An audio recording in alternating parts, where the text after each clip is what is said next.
বাংলাদেশের বাইরে পৃথিবীর বিভিন্ন প্রান্তে যেখান থেকে চ্যানেল আই দেখছেন, আপনাদের সকলকে সাদর আমন্ত্রণ তৃতীয় মাত্রা দেখবার জন্য। প্রিয় দর্শক, সাম্প্রতিক নানা বিষয় নিয়ে আলোচনার জন্য আমার সঙ্গে স্টুডিওতে পেয়েছেন আমার বায় বস আছেন বাংলাদেশ আওয়ামী লীগ দলীয় সংসদ সদস্য এস.এম. শাহজাদা, এবং আমার ডানে রয়েছেন বাংলাদেশ জাতীয়তাবাদী দল বিএনপি কেন্দ্রীয় নির্বাহী কমিটির সদস্য অ্যাডভোকেট রফিক শিকদার। স্বাগত আপনাদের দুজনকে তৃতীয় মাত্রায়। অ্যাডভোকেট রফিক শিকদার, আপনি প্রথমে এসেছেন, আপনাকে বিশেষভাবে স্বাগত।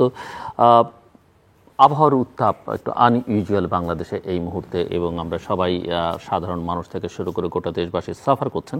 অ্যাট দ্য সেম টাইম এই উত্তাপ কি রাজনৈতিক উত্তাপ খানিকটা কমিয়ে দিচ্ছে কিনা? কারণ দুটো প্রধান দলেরই সমাবেশ হওয়ার কথা ছিল, সেই সমাবেশের কর্মসূচি দুটো দলই স্থগিত করেছে। Mister SM. শাহজাদা।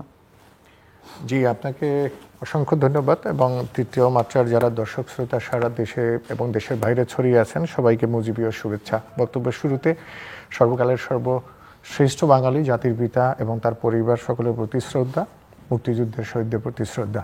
আপনার প্রসঙ্গ খুবই সমসাময়িক।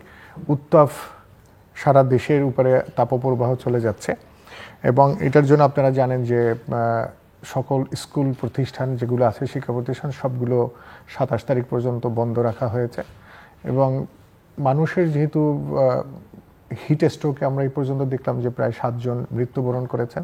সো এ কারণে এটা অনুমেয় যে বড় কোনো রাজনৈতিক সমাবেশ এই মুহূর্তে অনুচিত।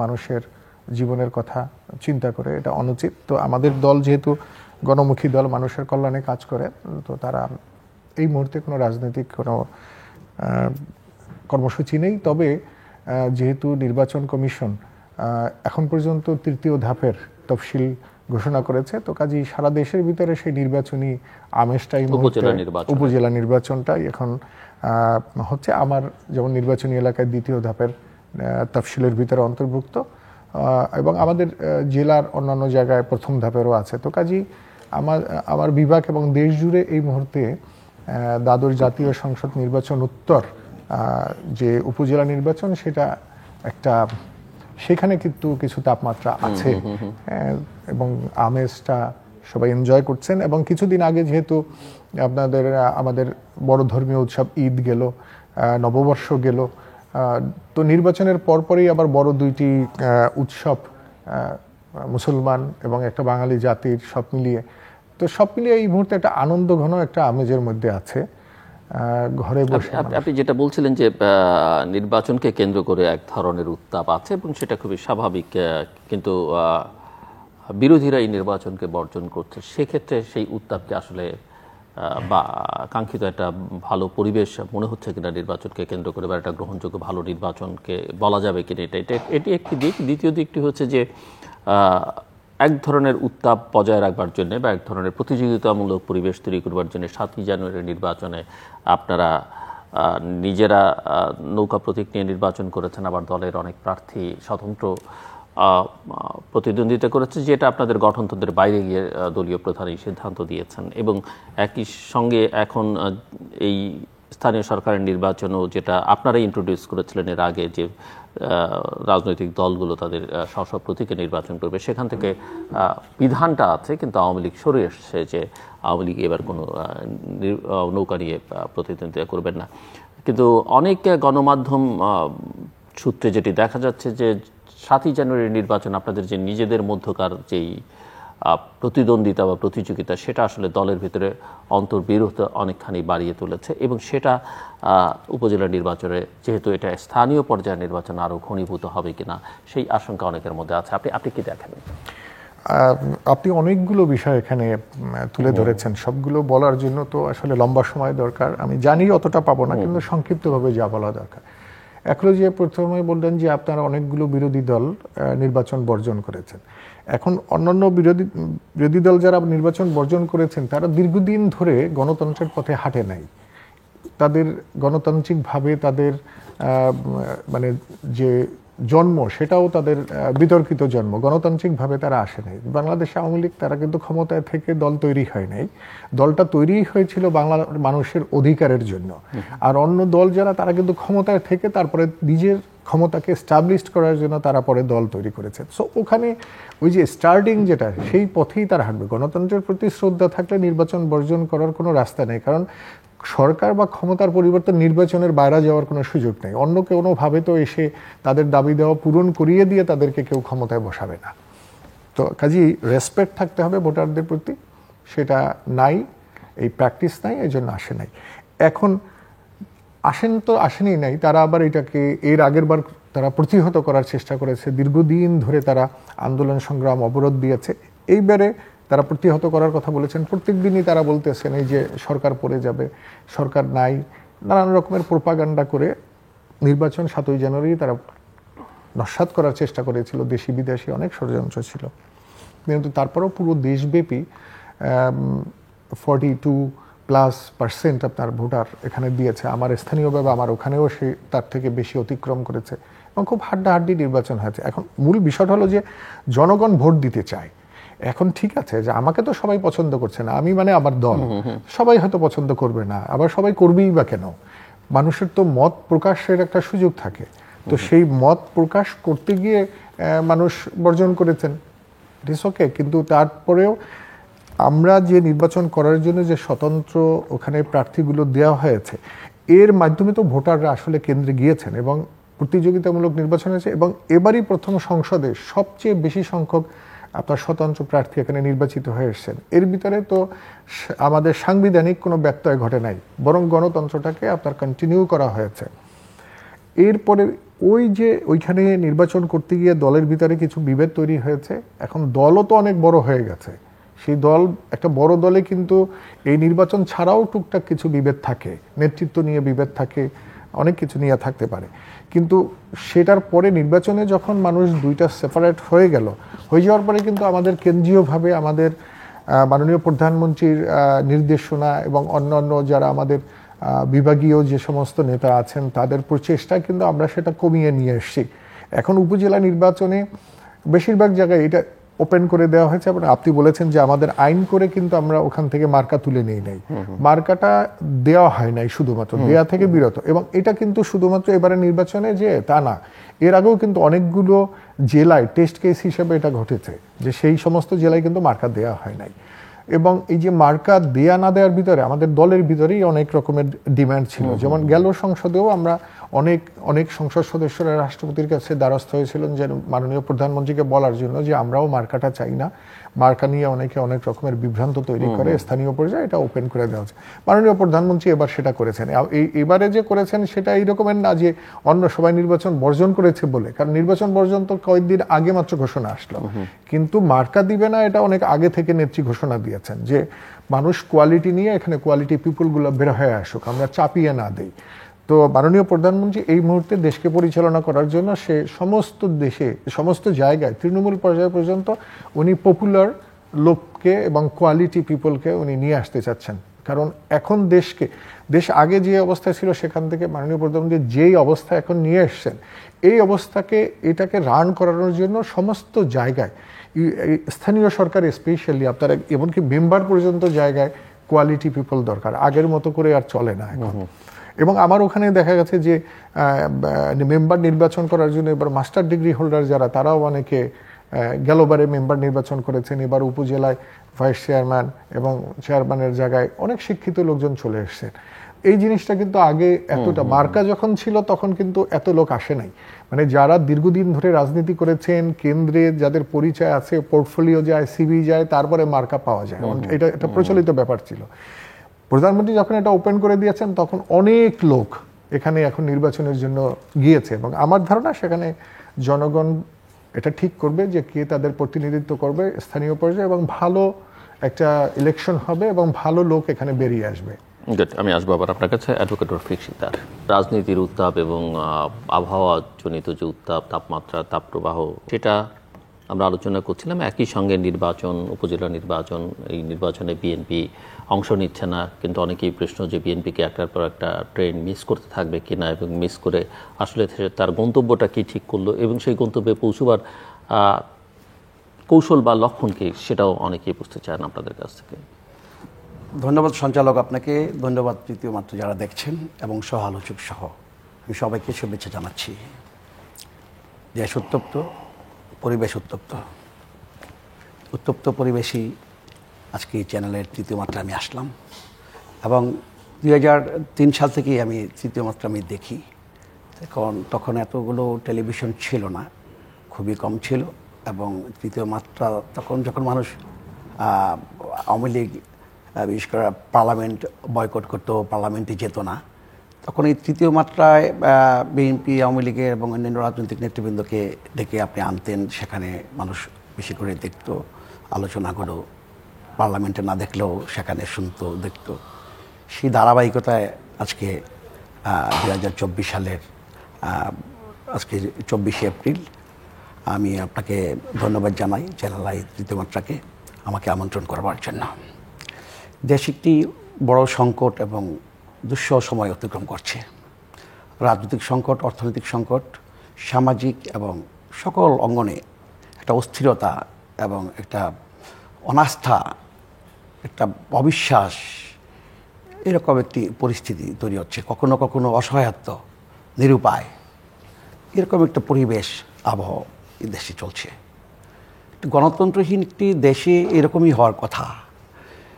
আমার ভাই বলেছেন যে বিএনপি গণতন্ত্রের পথে হাঁটছে কিনা। আমি যদি ওনাকে একটু মনে করিয়ে দেই যে বেগম খালেদা জিয়া গণতন্ত্রের অতন্ত্র প্রহরী, প্রত্যয়শীল নেত্রী এবং 9 বছর হোসেন মোহাম্মদ এরশাদ ক্ষমতায় আসার পরে যে হোসেন মোহাম্মদ এরশাদের আগমনকে 82 সালের 24শে মার্চ আজকে মাননীয় প্রধানমন্ত্রী বলেছিলেন যে আই এম নট আনহ্যাপি। সেই এরশাদ বিরোধী আন্দোলনে, গণতান্ত্রিক সংগ্রামে বেগম খালেদা জিয়া এবং জাতীয়তাবাদী ছাত্রদল সহ অপরাপর ছাত্র সংগঠন সবাই সেদিন রাজপথে লড়াই করেছিল। 9 বছর সংগ্রাম করা হয়েছে। 86 সালে যদিও হোসেন মোহাম্মদ এরশাদের অধীনে শেখ হাসিনা নির্বাচনে গিয়েছিলেন, ভুল বুঝতে পেরে 88 সালে বেরিয়ে এসেছিলেন। 88 সালের নির্বাচনে আর তিনি যান নাই। বিএনপি বলেছেন এরশাদের অধীনে কোনো নির্বাচনে আমরা যাব না, আমরা যাইনি।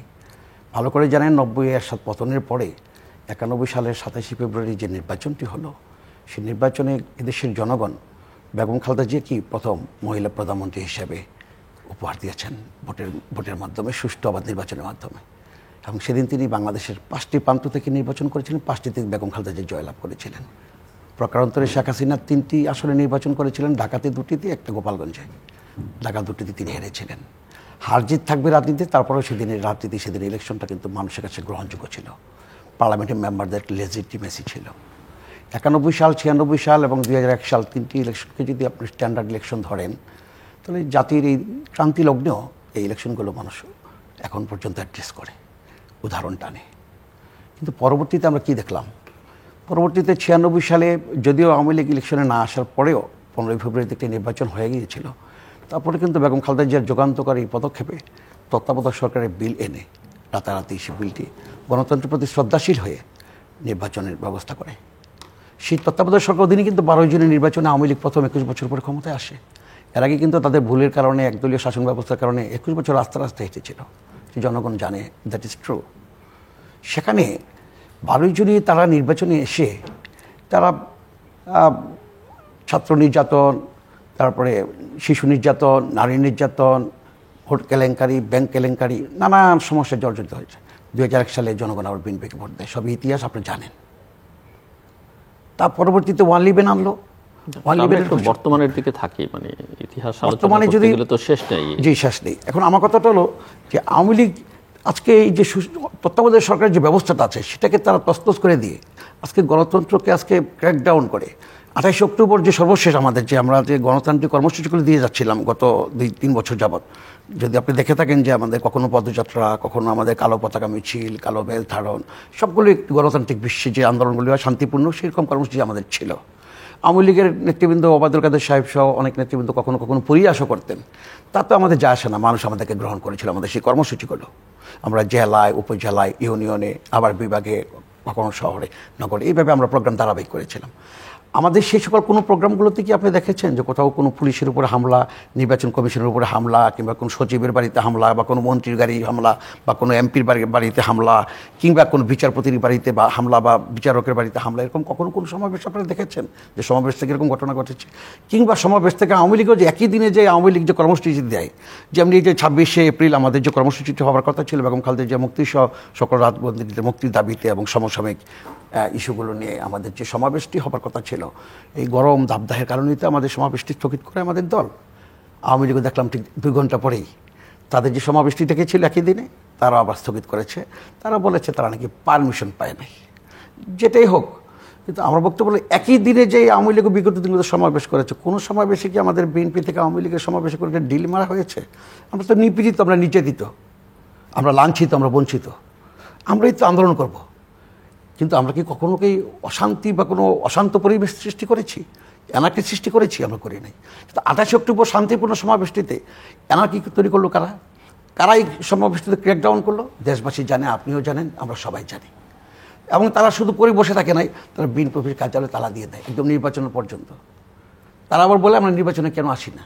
আমরা যেন নির্বাচনে আসতে না পারি, মহাসচিব সহ দলের জাতীয় এবং কেন্দ্রীয় এবং আঞ্চলিক সকল নেতৃবৃন্দকে গ্রেপ্তার করেছি, মামলা দিয়ে বাড়ি বাড়ি হামলা। কেউ বাড়িতে থাকতে পারে নাই, কেউ গাছের নিচে, কেউ গোয়াল ঘরে, কেউ ধান খেতে, কেউ জঙ্গলে, এইভাবে পালিয়ে পালিয়ে থেকেছে। যেটা নাকি স্বাধীনতার সময়, যুদ্ধের সময় এরকম ঘটনা বাংলাদেশ হয় নাই। স্বাধীন বাংলাদেশের 54 বছরে যেটা আমাদেরকে দেখতে হচ্ছে। এবং আদালতে, রাতের আদালত পর্যন্ত বসিয়ে সাজা দেওয়া হয়েছে কারণ কেউ যেন নির্বাচন অংশগ্রহণ করতে না পারে। আরও নির্বাচন অংশগ্রহণ যেন করতে না পারে সেজন্য কেন্দ্রীয় কারাগার, কেন্দ্রীয় কার্যালয় তালা লাগিয়ে দিয়েছে।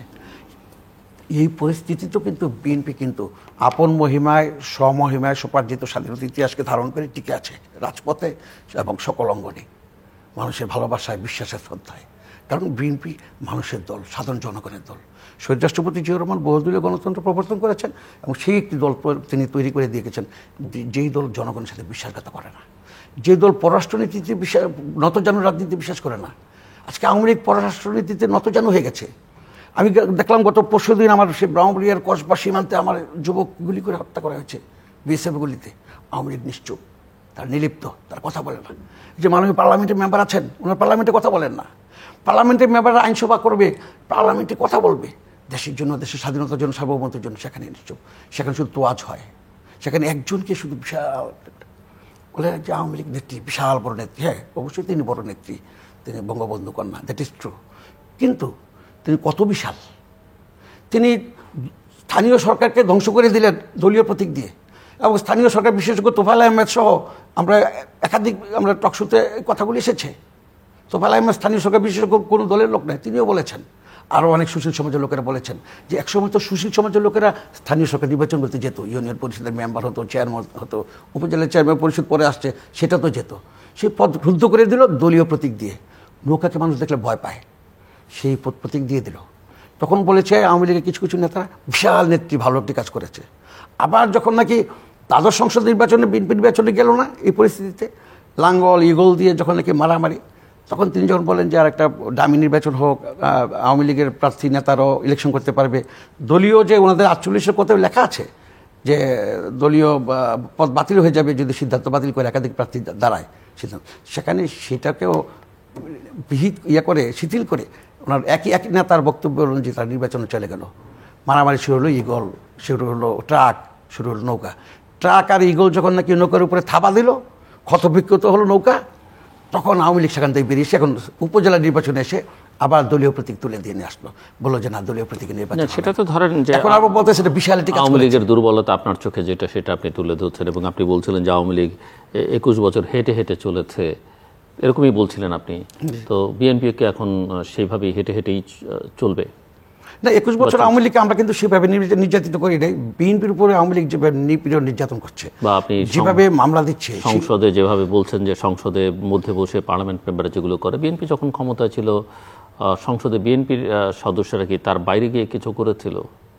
আপনি দেখেন যে বিএনপি এই যে আজকে আপনি বর্ডার কিলিং এর কথা বলছেন বা বৈদেশিক নীতির প্রসঙ্গ বলছিলেন, এগুলো কি সংসদে বাংলাদেশের ইতিহাসে কখনো আলোচনা হয়েছে? এগুলো আলোচনা হয়েছে, কিন্তু আমার বক্তব্য হলো যে সংসদ যদি শক্তিশালী করতে হয়, বিরোধী দলকে শক্তিশালী থাকতে হয়, সরকারি দলকে থাকতে হয়। সংসদগুলো সবসময় শক্তিশালী হয় না আমাদের দেশে, সেটা সত্য। কারণ যখনই যারা ক্ষমতা আসছে, বিরোধী দলে গেলে তারা অকার্যকর করার জন্য সংসদকে চেষ্টা করেছে। বিএনপি হয়তো বা কম করেছে, আওয়ামী লীগ বেশি করেছে, সেটা হতে পারে, কিন্তু অকার্যকর করার জন্য চেষ্টা করেছে। আমার বক্তব্যটা হলো দেশটা তো আমাদের, এই দেশের স্বাধীনতার যুদ্ধ করেছে আমাদের দেশের মানুষ। আমরা এই দেশটাকে আমরা এগিয়ে নিয়ে যাওয়ার জন্য আমরা কেন প্রতিহিংসার রাজনীতি থেকে বেরিয়ে আসি না? মিস্টার শাহজাদা, প্রতিহিংসার রাজনীতি থেকে কেন বেরোনো সম্ভব হচ্ছে না? প্রতিহিংসাটা কোথা থেকে শুরু, কে শুরু করেছে, এটাও তো একটা বিষয়। আপনি একটা জিনিস দেখেন যে আমার ভাই রফিক সিদ্দার সাহেব, উনি অনেকগুলো তথ্য নিয়ে আমাদেরকে উপস্থাপন করলেন, আমি খালি উনিই বলি যে সে বলছে বিএনপি তো নির্যাতন করে নাই। বিএনপি নির্যাতন করে নাই, বিএনপি হত্যা করেছে। আপনি শুধুমাত্র একটা 21শে আগস্টের যে ঘটনাটাকে যদি আনেন, তাহলে এই রকমের বর্বর এটা তো 100 বছরের নির্যাতন 21শে আগস্টের সাথে তুলনা করলেও 21শে আগস্টের ঘটনাটা অনেক বড় হবে।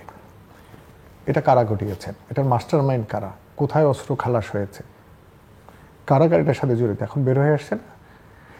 75-এর 15ই আগস্টে কি ঘটেছিল সেটারও তো এখন সবকিছু বের হয়ে আসতেছে।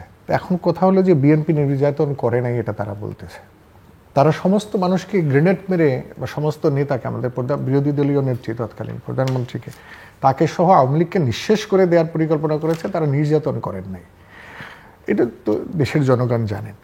সে কতগুলো নির্বাচনের কথা ধারাবাহিকভাবে বলেছেন, কিন্তু 2008 পর্যন্ত আসেন নাই। 2008-এর নির্বাচনটাও কিন্তু সারা বিশ্বে যথেষ্ট প্রশংসিত হয়েছিল, যেখানে রেজাল্টটা সবাই জানে যে তারা জনগণ থেকে তাদের পূর্ব কাজের জন্য, এবং যখন সব কিছু মানুষের সামনে উপস্থাপিত হলো কেয়ারটেকার গভর্নমেন্টের সময়, তো সেই উপস্থাপিত হওয়ার পরে কিন্তু ভূমিধস বিজয় আসলো আমাদের আওয়ামী লীগের পক্ষে, মাননীয় প্রধানমন্ত্রীকে। 2008 নিয়ে তারা কিন্তু কথা বলতে সাহস পায় না, এবং এরপরেই থেকে কিন্তু ধারাবাহিকভাবে এই আমাদের সরকারের প্রতি মানুষের কনসিস্টেন্টলি যে সাপোর্ট, সেটা কিন্তু চলে গেছে। এটা একটা বিশ্বাস স্থাপনের জন্য। তারপরে নৌকা দেখলে মানুষ ভয় পায়। নৌকা মানুষ ভোট দেয়া অভ্যাসে পরিণত হয়ে গেছে। নৌকায় কেমন অভ্যাস? আমি সকালবেলা তো ব্রাশ করি ঘুম থেকে উঠে, আমরা 5 বেলা নামাজ পড়ি, হিন্দু যারা তারা তাদের পুজো করে, এটা তাদের যেরকম একটা অভ্যাস, প্রতিনিয়ত কাপড় চোপড় পরা অভ্যাস, নৌকায় ভোট দেওয়া 70 বছর ধরে এই দেশের মানুষের অভ্যাসে পরিণত হয়ে গেছে। আর আমার ভাই বলেন যে নৌকা দেখলে মানুষ ভয় পায়। নৌকার মাধ্যমে দেশের স্বাধীনতা আসলো, সার্বভৌমত্ব আসলো। নৌকা মানুষের সমস্ত কল্যাণের সাথে এটা জড়িত। এই মার্কাটি মানুষের সকল জিনিস, প্রতিনিয়ত যত কাজ আছে মানুষের, তার সাথে এই মার্কাটা অঙ্গাঙ্গিকভাবে বাঙালির সাথে জড়িয়ে গেছে। বাংলাদেশের মুক্তি, ইতিহাস, মানে আমাদের মানচিত্র, সব কিছুর ভিতরে নৌকা আছে। এখন সেই নৌকা দেখলে নাকি মানুষ ভয় পায়, সেই জন্য তুলে দিয়েছেন। এটা তো আষাঢ়ে গল্পের মতো। এখানে শুধুমাত্র আমাদের অনুরোধের পরিপ্রেক্ষিতে এবং বাস্তবতার নিরীক্ষে এখানে বলা হয়েছে যে একটা পার্টিসিপেটরি অবস্থা। এখন আমরা যে নৌকা, স্থানীয় সরকার নির্বাচনে নৌকা যখন প্রতীক দিয়েছিল, তখন কি বিএনপি ধানের শীষ দিয়ে ইলেকশন করে নাই? তো তারা বলল যে এটা শুধুমাত্র আমরা দিয়েছি, তারা যদি না করতো এই মার্কা দিয়ে, বললো যে না তারা নৌকা দিয়েছে, আমরাও কোনো মার্কা দেব না, তাইলে সেটা একটা বলতো যে না, স্থানীয় সরকার নির্বাচনে এটা দেয়া উচিত না এবং আমি এটা প্রত্যাখ্যান করলাম। তাও তো না, তারাও তো পার্টিসিপেট করেছে, এগ্রি করেছে। এটা তখনকার প্রেক্ষাপটে এটা দরকার ছিল। কেয়ারটেকার গভর্নমেন্টের জন্য মাননীয় প্রধানমন্ত্রীর বঙ্গবন্ধু কন্যার নেতৃত্বে যে আন্দোলন হয়েছিল, সেটা একটা বাস্তবতার নিরিখে হয়েছিল এবং তখন সমস্ত জনগণ এটাকে সাপোর্ট দিয়ে এটাকে করেছে। এরপরে আমরা কেয়ারটেকার গভর্নমেন্টের 2008 সালের যে নির্বাচনের আগ পর্যন্ত যে অবস্থা, সেটা 1/11 এই প্রেক্ষাপটটা আমরা দেখেছি। এটা দেখার পরে দেশের জনগণের ভিতর থেকেও একটা এটার উপরে তিক্ত অভিজ্ঞতা নিয়ে এটার বিরোধ চলে আসতেছিল। আওয়ামী লীগ তো মানুষের পালস বুঝে পলিটিক্স করার চেষ্টা করে, যেখানে আমাদের হাইকোর্ট পর্যন্ত ইনভলভ হলো। এখন একটা বিষয় হলো যে আপনি কোনো প্রক্রিয়াই হয়তো চিরকালের জন্য স্থায়ী হয় না। এটা দেশ এবং দেশের শিক্ষা, সংস্কৃতি, অর্থনীতি সব কিছুর সাথে এটা পরিবর্তনশীল। বাস্তবতার সাথে অ্যাডজাস্ট করাটাই তো কাজ, এটা পলিটিক্সের একটা অংশ। সেই বাস্তবতা আমাদেরকে এটা কখনো মনে করে নাই যে কেয়ারটেকার গভর্নমেন্ট আর প্রয়োজন আছে এখন, এবং সেটার জন্য স্থানীয় আমাদের যে নির্বাচন কমিশন আছে, সেটার জন্য আইনের দরকার ছিল। সেই আইনও কিন্তু আমরা সংসদে পাশ করে দিয়ে তাদেরকে পূর্ণাঙ্গ একটা রূপ দেওয়া হয়েছে, যাতে সরকারের কোনো নির্দেশনা বা অর্থনীতি, মানে বাজেট, এগুলোর জন্য যেন তাকিয়ে থাকতে না হয়। তারা এখন স্বয়ংসম্পূর্ণ। এবং এই যে 2007 সালের যে নির্বাচনটা, যদিও তারা বয়কট করেছেন, বয়কট তারা করবে না, এটা 2024 সালের মানে 7ই জানুয়ারি, আমি 7 বলেছি। তো সেখানে যে নির্বাচন হয়েছে, সেখানে আমাদের এই নির্বাচন কমিশনের যে আচরণ এবং সমস্ত জায়গা, সেটা নিয়ে কোথায় প্রশ্ন হয়েছে? বলতে পারেন যে পার্টিসিপেটের, হ্যাঁ আমরাও, তারা যদি আসতো এটাকে একটা পূর্ণাঙ্গ রূপ পেত। আপনারা কি চেয়েছেন তারা আসুক বা ক্ষমতায় থেকে? এটা না চাওয়ার কি কারণ? তিনি বলছেন তাদের দলীয় কার্যালয় আপনারা বন্ধ করে না, রেখেছিলেন। দলীয় কার্যালয় সরকার অভিযোগ কেন যে বন্ধ আপনারা তাদের নেতাদের প্রায় সবাইকে, নেতাকর্মীদের জেলে রেখেছিলেন, অথবা তাদের নানান মামলায় পালিয়ে বেড়াতে হয়েছে। এইটা তাদের সময়ও হয়েছে, কিন্তু ফৌজদারি একজন অপরাধ করবেন তো সেটার জন্য প্রচলিত আইনে কোনো বিচার হবে না, এটা তো হওয়ার কথা না। সেটা ফৌজদারি অপরাধ না রাজনৈতিক মামলা? মানে না, রাজনৈতিক মামলার আমি এটা মনে করি না, সবগুলোই তার অপরাধ করেছেন, প্রত্যেকটার এভিডেন্স আছে। এখন এই ডিজিটাইজেশনের যুগে সিসিটিভির ভিতরে সমস্ত পদক্ষেপগুলো সেখানে দেখা আছে, প্রত্যেকটা জায়গায় এগুলো আছে জমা। তারা হামলা করে নাই কোথাও, তারা বাংলাদেশের প্রধান বিচারপতির বাড়ির হামলা করলো, সেটার সিসিটিভির ফুটেজ আছে, সেটা টিভিতে সকল জায়গায় সেটা প্রচারিত হয়েছে। এখন গুছিয়ে সুন্দর করে একটা রং ব্যাপার উপস্থাপন করলেই সেটা সত্য হয়ে যায় না। এখন মিডিয়ার যুগে প্রত্যেকটা মানুষের হাতে হাতে মোবাইল আছে, যে কোনো ইন্টারেস্টেড পারসন কিন্তু যে কোনো কর্নার থেকে এটা করতে পারে। এটার জন্য আমাদের সাংবাদিক ভাইদের থাকতে হবে, আওয়ামী লীগের লোক মোবাইল নিয়ে থাকতে হবে এমন জরুরি না, যে কোনো উৎসুক লোক কিন্তু এটা করে। তো কাজেই এটা হলো কি, জনগণের ভিতরে আপনি যে এজেন্ডাটা নিয়ে যাবেন, প্রথম কথা হলো জনগণ এখানে আছে। এখন মূল কথা হলো যে আওয়ামী লীগ ক্ষমতায় আছে, আওয়ামী লীগ ভালো কাজ করতেছে না, জনগণই তো ফুঁসে উঠবেন। এই বেনিফিটটা তো তার নিতে হবে, এই নেয়ার জন্য নেতৃত্বও তো থাকতে হবে। সেই নেতৃত্বও তো তাদের অনেক সংকটাপন্ন অবস্থা, যেটা সবাই বলে আসতেছে, এবং বিশ্বের বিভিন্ন পলিটিক্সে বিভিন্ন জার্নালে পর্যন্ত দেখা যাচ্ছে যে তাদের নেতৃত্ব সংকট নিয়ে গল্প হচ্ছে। তাদের নেতা কে হবে সেইটা পর্যন্ত তারা মানে ডিটারমাইন করতে পারে না, এবং তারা তো ওই যে অপরাধের কারণে সবারই সাজা। তো নির্বাচনে আসবে কে, নির্বাচনে আসলে তাদের এই বেনিফিশিয়ারি কে হবে এটাও তো তাদের ভিতরে ডিসাইডেড না, এই জন্য তারা তো নির্বাচনে আসতেই চাচ্ছে না। এটা তাদের আভ্যন্তরীণ একটা অবস্থা। এবং জনগণ থেকে শুরু করে দীর্ঘদিন তারা মানে এই যে আগুন সন্ত্রাস থেকে শুরু করে যে ধরনের তারা মানে সন্ত্রাসী কাজ, রাজনীতি মানুষের অধিকারের জন্য করা আর হলো যে নিজের বেনিফিটের জন্য সন্ত্রাসী আক্রমণ করা, এই দুটো এক জিনিস নয়। তো সেই আক্রমণগুলোর কারণে মানুষ তো এখন ওনাদের কথা শুনলে ভয় পায়, ওনাদের কার্যক্রম কোনো প্রোগ্রামের কথা শুনলেই মানুষ সেখানে আটকে ওঠে। ওনরা তো আওয়ামী লীগের নির্বাচনের সময় মানে যে রাজনৈতিক যে কর্মসূচি ছিল তখন ওনরা দেখা গেল যে সমস্ত কিছু বন্ধ করে ওনরা দেখা গেছে ক্রিকেট ম্যাচও খেলতেন। ওনাদের সেই রাজপুত্র তারা ক্রিকেট ম্যাচ খেলতেন বনানী মাঠে, টিভিতে তারা ওই যে পপুলার সিনেমা দিয়ে দিতেন বিকালবেলা যেন আওয়ামী লীগের জনসভায় লোক না হয়। কত রকমের তারা এমন কোনো জায়গা নাই যেটা তারা ইউজ না করেছে। আসি আপনার কাছে, উনি আরেকটা প্রসঙ্গ তুলেছিলেন যে আপনাদের নতজানু পররাষ্ট্রনীতি বা বর্ডারে কিলিং হয়, আপনারা সংসদে কথা বলেন না। পরের ধাপে আপনি যদি সেই প্রশ্নটার উত্তর করেন, উনি বলছেন যে মানুষ আপনাদেরকে ভয় পায়, এবং কিছু উদাহরণ উনি হাজির করবার চেষ্টা করেছেন, এবং মানুষ ভয় পায় বা মানুষ আপনাদেরকে ঘিরে আশান্বিত। আমার প্রশ্ন ছিল যে আসলে আপনারা কি করছেন? ভয়, বিশ্বাস, ভালোবাসা এগুলো একটার সাথে একটা যায় না। গণতন্ত্রের সাথে দুর্নীতি সন্ত্রাসও যায় না। গণতন্ত্রের দুশ্মন হচ্ছে সন্ত্রাসের দুর্নীতি। আজকে মানুষ বলতেছে যে আওয়ামী লীগ সরকার দুর্নীতিতে একেবারে বিপর্যস্ত হয়ে গেছে। তাদের ছাত্রলীগের নেতাদের কাছে হাজার হাজার কোটি টাকা পাওয়া যায়। গতকাল দেখলাম একটা লোকাল পত্রিকাতে এবং মিডিয়াতে কিছু কিছু ইয়াতে আসছে যে এই যে সাম্প্রতিককালে যে পার্বত্য ওই আপনার ইয়াতে যে ইয়া হলো যে ব্যাংক ডাকাতি হলো, সেখানে ওখানকার যে সভাপতি আপনার এই ইয়া উপজেলার যে আপনার এই সভাপতির ছাত্রলীগের সভাপতি সে সহ 7 জন এই ব্যাংক ডাকাতিতে আছে, এবং তাদেরকে গ্রেপ্তার করেছে এবং আদালতে নেওয়ার পরে তাদেরকে কারাগারে প্রেরণ করা হয়েছে। ছাত্রলীগের রানিং সভাপতি ওই কুকিচিনের সাথে আছে জড়িত। অথচ কিছুদিন আগে বলেছিল যে কুকিচিনের সাথে নাকি বিএনপির কোনো ইন্ধন আছে কিনা ওরা খুঁজতেছিল। এই যে একটা আওয়ামী লীগ যেখানেই ব্যর্থ হয় দেশ পরিচালনা করতে, সেখানেই বিএনপিকে খুঁজে। আমার বক্তব্য হলো যে বিএনপি একটি গণতান্ত্রিক দল, বিএনপি গণতন্ত্রে বিশ্বাস করে। বিএনপি যতবারই নির্বাচন হয়েছে সুষ্ঠুভাবে সরকার গঠন করেছে। 2008 সালের নির্বাচনের কথা আমার ভাই বলেছেন, কেন ওয়ালিবিনের কুশীলভ যারা নাকি রাজনীতিবিদদেরকে পিটাইছে, আওয়ামী লীগের শেখ সেলিম, তারপরে আব্দুল জলিল সাহেব মারা গেছে, ওনাকে কম পিটাইছে? আওয়ামী লীগের কম নির্যাতন করেছে? তারপরে আওয়ামী লীগের যেহেতু এক্সিট দিয়েছে, বলেছে যে আপনাদেরকে এক্সিট দিব, আমাদেরকে ক্ষমতা আনেন, আওয়ামী লীগকে ক্ষমতা এনেছে, সেই কন্ডিশন মেনেছে, তারা নির্বাচন হয়েছে। সেটাকে কেন আমি একদম 91 সালের 96 সালের 2001 সালের মতো স্ট্যান্ডার্ড বলবো? সেটা তো কুশীলবদের অধীনে নির্বাচন হয়েছে। বিএনপি কি 20-30টা সিট পাওয়ার দল? বিএনপি এবং বিএনপির যদি অঙ্গ সংগঠন বলেন, জাতীয়তাবাদী ছাত্র দল, ঢাকা বিশ্ববিদ্যালয়, রাজশাহী বিশ্ববিদ্যালয়, চিটাগং বিশ্ববিদ্যালয়, বুয়েট, ঢাকা মেডিকেল, সমস্ত ছাত্র মেধাবী ছাত্র সংগঠন প্রতিষ্ঠান ছাত্রলীগকে হারিয়ে বিপুল ভোটে ছাত্রদল জয়লাভ করেছে বারবার, জিয়াউর রহমানের দল। বিএনপির দল সেটা, মানুষ জনগণ বিএনপিকে গ্রহণ করেছে নানান কারণে। এটা আওয়ামী লীগ বুঝতে পারছে না যে আওয়ামী লীগের ব্যর্থতা কোথায়। আওয়ামী লীগ বুঝতে পারছে এটা যে জনগণ আজকে বিএনপির পক্ষে আছে, সুষ্ঠুবাদ নির্বাচন হলে আওয়ামী লীগের পক্ষে জনগণ রায় দিবে না, এটা আবার বুঝতে পেরেছে, যে কারণে তারা জনগণকে ভয় পায়।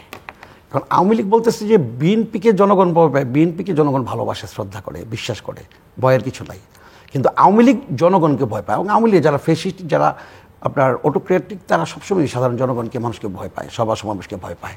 তারা জানে যে সভা সমাবেশ মানেই তাদের বিরুদ্ধে, শান্তিপূর্ণ সমাবেশও তাদের বিরুদ্ধে, সে কারণে তারা সভা সমাবেশকে পছন্দ করে না। আপনি দেখেন যে আজকে মাননীয় প্রধানমন্ত্রী বললেন কি যে আওয়ামী লীগের মন্ত্রী, আওয়ামী লীগের এমপিদের আত্মীয় স্বজন উপজেলা নির্বাচন করতে পারবে না। আপনার সংবিধানের আপনার ৬৬ অনুচ্ছেদে বলা আছে যে ২৫ বছর বয়স হলে, তারপরে আপনার সুস্থ থাকলে, তারপর নাগরিক হলে, পাগল না হলে সে নির্বাচন করতে পারবে। উপজেলার ব্যাপারে সেটা সংবিধানে লেখা নাই, তবে উপজেলা পরিষদের যে ম্যানুয়াল আছে, ম্যানুয়াল আবার একই কথা বলা আছে। তাহলে কোন সংবিধান বলে তিনি প্রধানমন্ত্রী চেয়ারে বসে বলতে পারলেন যে যদি তাই পারেন, তিনি এটা বললেন না কেন যে আওয়ামী লীগ কোনো নেতারই নির্বাচনে যাওয়ার দরকার নাই? উপজেলাতে আমরা যেহেতু পার্লামেন্টে পুরোটাই নিয়ে নিয়েছি, স্বতন্ত্র, ডামি, আমি, মামু সব মিলিয়ে, মন্ত্রীদের, এমপিদের এটা না বলে এটাই বলতো যে আওয়ামী লীগের সদস্য কেউ নির্বাচনে যায় না, সাধারণ মানুষ এটা নির্বাচনটা করুক, সাধারণ মানুষের স্থানীয় সরকার থেকে নির্বাচন করা তো সবার অধিকার। এইটাই তো আমার কথা। তো অধিকার হলে তাহলে আওয়ামী লীগ করে বলি যে নির্বাচন করতে পারবে না, ইভেন আমি তো আত্মীয় স্বজনরা করতে পারবে না, সেটাও আমিও সেই জায়গায় গণতান্ত্রিক অধিকারের পরিপন্থী। এক্স্যাক্টলি, আমি সেই কথাটি বলছি। যদি তাই হয়, যদি প্রধানমন্ত্রী সবই পারেন, দিনকে রাত এবং রাতকে দিন ছাড়া সব করতে পারেন, তাহলে আওয়ামী লীগ আজকে দেশে, তাহলে তিনি সেটাও তো করতে পারতেন যে আমাদের আওয়ামী লীগের কেউ এই উপজেলা ইলেকশনে যাওয়ার দরকার নেই, পার্লামেন্টে তো সবাই আছে। আর পার্লামেন্টের মেম্বাররা তো উপজেলা পরিষদ, আপনি জানেন যে উপদেষ্টা আছে, আর পরিষদের যে সিস্টেমটা টিউনের সব কিছু, কারণ উপজেলা পরিষদের চেয়ারম্যানদের এখন সেই ক্ষমতাটা নাই।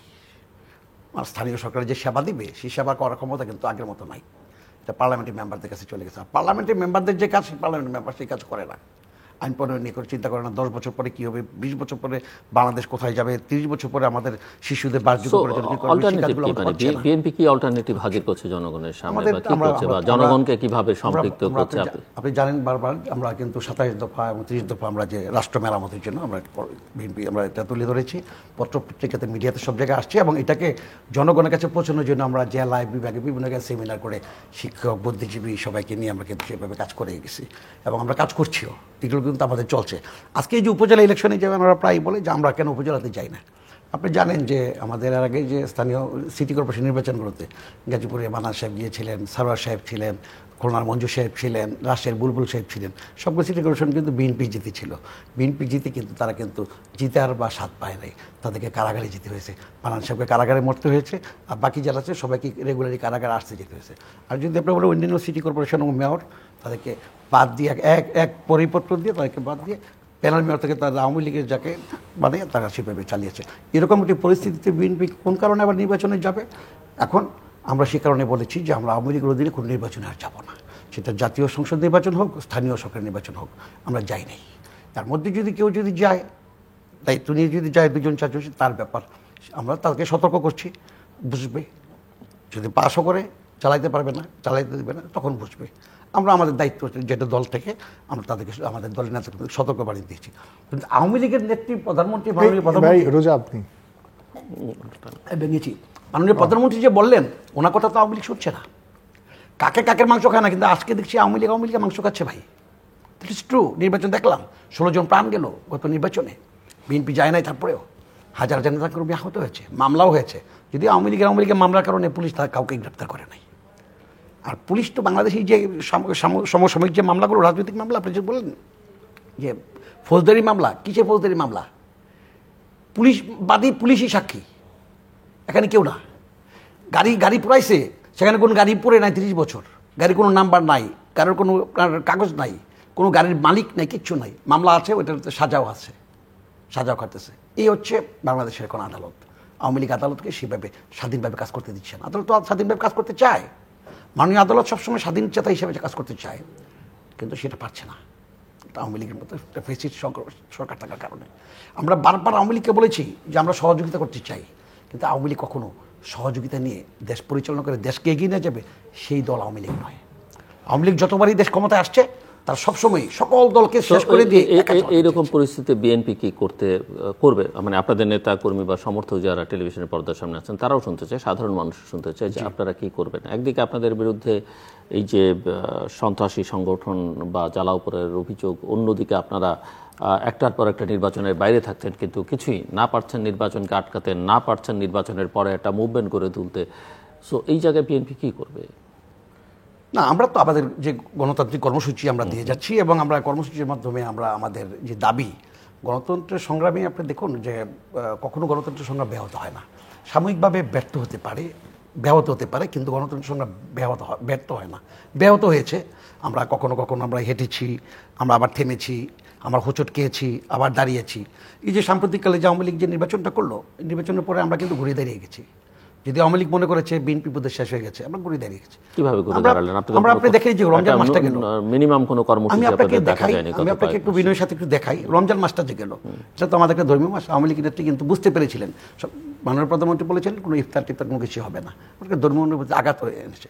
কিন্তু মানুষ, সাধারণ মানুষ, বিএনপির তৃণমূল নেতাকর্মীরা কিন্তু প্রতিদিন ইফতার খেয়েছে একসাথে বসে, এবং আমাদের ভারপ্রাপ্ত চেয়ারম্যান তারেক রহমান সাহেব প্রতিদিনই 7-8টা মিটিংয়ে ইফতার পার্টিতে বক্তব্য রেখেছেন সমগ্র বাংলাদেশে জেলা বোঝা। এরপরে আমরা আপনার রমজান মাসে আমরা ঈদের শুভেচ্ছা বিনিময় কার্ড সবার সাথে যোগাযোগ করে আমাদের তৃণমূল কিন্তু আবার অতীতের যে কোনো শুভেচ্ছা আবার শক্তিশালী ঘুরিয়ে দাঁড়িয়েছে। আর আওয়ামী লীগের যদি বলেন, তৃণমূল আজকে ছিন্ন ভিন্ন হয়ে গেছে। আওয়ামী কিন্তু আওয়ামী লীগের কেন্দ্রীয় নেতৃত্বের কথা শোনে না। আজকে আওয়ামী লীগের কথা আওয়ামী লীগ শোনে না, পার্লামেন্টের মেম্বাররা আওয়ামী লীগের প্রধানমন্ত্রীর কথা শোনে না, পার্লামেন্টের মেম্বারদের ছেলেরা নির্বাচন করছে, আওয়ামী লীগের মন্ত্রীদের ছেলেরা মেয়েরা নির্বাচন করছে। অনেক নাম আছে, নাম বলতে পারবো তো ভালো করে, অনেকগুলো নাম বলতে পারবো। আবার আপনি জানেন যে গত যে নির্বাচন হয়ে গেল পরশুদিন, 26 জানুয়ারি বিনা প্রতিদ্বন্দ্বিতায় জিতেও গেছে, যেখানে প্রধানমন্ত্রী বলেছেন যে নির্বাচনে প্রতিযোগিতা করতে পারবে না, জিতেই গেছে, কেউ ভয়েই তাদের সাথে নির্বাচন করতে আসে নাই। এই যে আমাদের কুমিল্লার যে লাকসাম মনোরগঞ্জের যে মন্ত্রী, ওনার ভাতিজা, শালা, সবাই নির্বাচন করতেছে, উপজেলা নির্বাচন, কোনো শুনতেছে না। এরকম সব জায়গায়, নোয়াখালী, তারপরে পটুয়াখালী, সব জায়গায়। এখন আমার মূল কথা যে আমরা চাই যে গণতন্ত্রকে প্রাতিষ্ঠানিক রূপ দিতে। আওয়ামী লীগ যদি নাও চায়, দেশের মানুষ যেহেতু চায়, আমরা বিশ্বাস করি দেশের 18 কোটি মানুষকে নিয়ে আমরা দেশকে একটু সুখী, শান্তিময় এবং বাসযোগ্য আবাসযোগ্য ভূমি হিসেবে আমরা প্রতিষ্ঠা করব। আমরা দেশকে বিভাজন করতে চাই না। আমরা কিন্তু সবসময় কিন্তু বলি যে শেখ মুজিবুর রহমানের দেশের স্বাধীনতা যুদ্ধে এবং অবদান আছে, জিয়াউর রহমানেরও আছে, আমরা দুজনকে কিন্তু সম্মান করি। আওয়ামী লীগ তখন বলে কি একজন একজনের তুলনা করা যাবে না, তুলনা করেন না ভাই, যার যেখানে সম্মান সেটুকুই দেন। কিন্তু আওয়ামী লীগ জিয়াউর রহমানকে সম্মান দিতে চায় না, সেখানেই বিভাজনটা তৈরি হয়। আমরা বেগম খালেদা জিয়াকে, শেখ হাসিনাকে সম্মান করি, নানান কারণেই করি, কিন্তু আওয়ামী লীগ সেখানে দ্বিমত পোষণ করে। আওয়ামী লীগ বলে কি যে না, বেগম খালেদা জিয়াকে ঘরে ছিলেন, তিনি ঘরের মানুষ। আওয়ামী লীগ বেগম খালেদা জিয়া ঘরে ছিলেন, দ্যাট ইজ ট্রু। ঘর থেকে বেরিয়ে এসে দেশের ক্রান্তিকালে 9 বছর সংগ্রাম করার মধ্য দিয়ে যে মানুষটি আওয়ামী লীগের নেত্রীর আগে বাংলাদেশের প্রধানমন্ত্রী হয়, তাকে আপনি বুঝবেন না, তাকে আপনি সম্মান জানাবেন না, সেলুট জানাবেন। ধন্যবাদ মিস্টার এস এম শাহজাদা। কয়েকটা বিষয় তার ভাই বলেছেন, একটু অ্যাড্রেস করা দরকার। দুর্নীতির কথা বলেছেন, দুর্নীতিতে আমাদের হিস্ট্রি আছে এবং পেপার, মিডিয়া সব কিছুর মাধ্যমে যে তাদের সময় যে কতবার ধারাবাহিকভাবে বাংলাদেশ চ্যাম্পিয়ন হয়েছিল দুর্নীতিতে। সেই দুর্নীতির একটা উদাহরণ দেয়। তারা তখন তাদের নেতা জনাব তারেক জিয়া, সে ছাত্র দলের যে জেলার যারা ছিলেন নেতা, মানে সভাপতি, তাদেরকে উনি প্লাস্টিক পাউচে কার্ড পর্যন্ত দিয়ে দিয়েছিলেন তার স্বাক্ষর সহ, যাতে করে সে বাংলাদেশের কোনো জায়গায় তাকে যেন পুলিশ থেকে শুরু করে কেউ টাচ না করতে পারে। এবং হোটেলে পর্যন্ত বিভিন্ন জায়গায় খেয়ে ওই কার্ড দেখায় চলে আসতো। কক্সবাজারে গিয়ে হোটেলে থেকে সেখানে কার্ড দেখায় চলে আসতো। তখন তারা একেবারে প্রাতিষ্ঠানিকভাবে দুর্নীতি শুরু করেছিল, লাইসেন্স দিয়ে এরকম করে ছাত্রদলের ক্যাডারদেরকে। তারপরে এরকম করতে করতে তো তারা তো চ্যাম্পিয়নশিপ নিয়েছে, হ্যাটট্রিক করেছে চ্যাম্পিয়ন। আবার বিএনপি এই যে কুশীলভের কথা বললো যে 2008-এর নির্বাচন কুশীলভ, আরে ভাই সেটাই তো কেয়ারটেকার গভর্নমেন্ট।